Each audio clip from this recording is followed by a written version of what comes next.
Hey there, history buffs! Welcome back to You Can't Handle the Facts. Today we're diving into the gritty and grimy world of the original gangs of New York. We're talking about the infamous Five Points neighborhood, where the streets were as mean as the characters who roamed them. So grab your bowler hats and brass knuckles, because we're going back to the 19th century. Welcome to the Five Points, a place where the streets had more dirt than your high school gossip mill.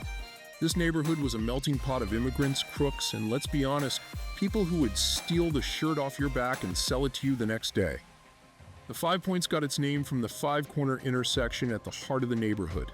It was here that the original gangs of New York made their mark. Think of it as the Avengers, but with more pickpocketing and fewer superpowers. First up, we've got the Bowery Boys. No, they weren't a 90s boy band. These guys were native-born Americans who loved a good brawl and even better whiskey. Their rivals? The Dead Rabbits, a gang of Irish immigrants who took their name from a dead rabbit they carried on a pike as a symbol of their fearlessness or their poor taste in mascots. The Wyos were another infamous gang. They got their name because their members would shout "Wyo" to identify themselves. Known for their extensive criminal menu, seriously, they had a list of services like breaking bones and murder for hire. They were like the Amazon Prime of 19th century crime.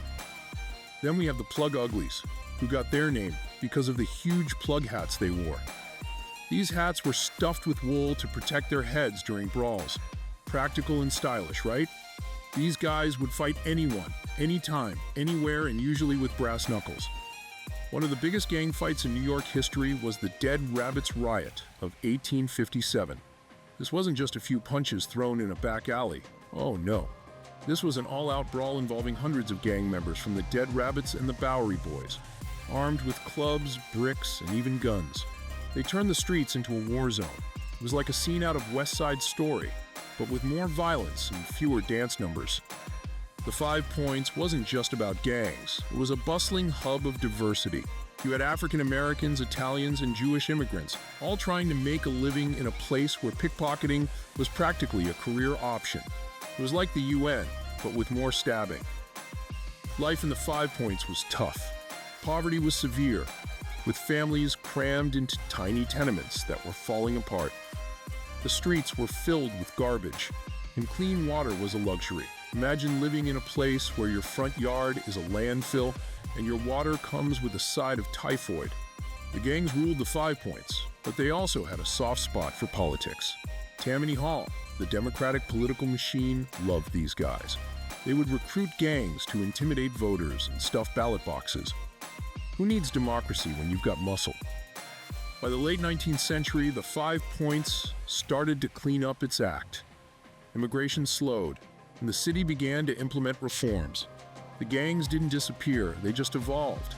Enter the Italian Mafia and Jewish mobsters, who took organized crime to a whole new level. One of the key figures in this transformation was Paul Kelly, an Italian gangster who united the remaining members of the Dead Rabbits, Wyos, and other Five Points gangs under his own banner. He formed the Five Points Gang, a more organized and powerful force that would pave the way for modern organized crime in New York. Kelly was like the ultimate team captain, bringing together the roughest players for the biggest game in town. The most famous of these new gangsters was none other than Lucky Luciano, the father of modern organized crime.